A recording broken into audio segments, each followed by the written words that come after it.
Map it, using the Fishbone Diagram.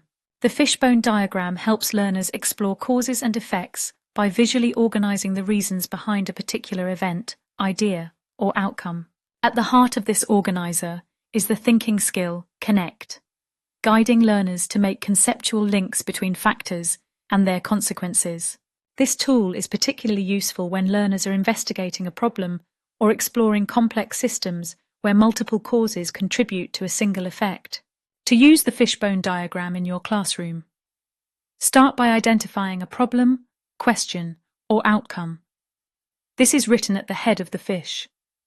Draw a central line to represent the fish's spine, then draw several lines branching off like ribs. Each bone represents a category of causes.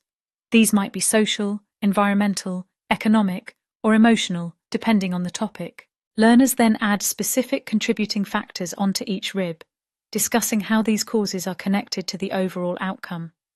Once complete, learners reflect on which causes are most significant, or how different causes might be linked together.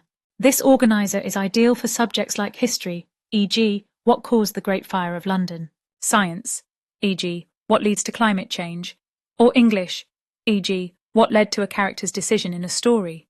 By mapping causes and effects in this structured way, learners begin to understand that events don't happen in isolation. They are the result of interconnected influences.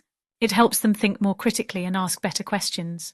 When learners can visualize complexity, they're better equipped to explain, reason, and reflect, essential components of deep understanding.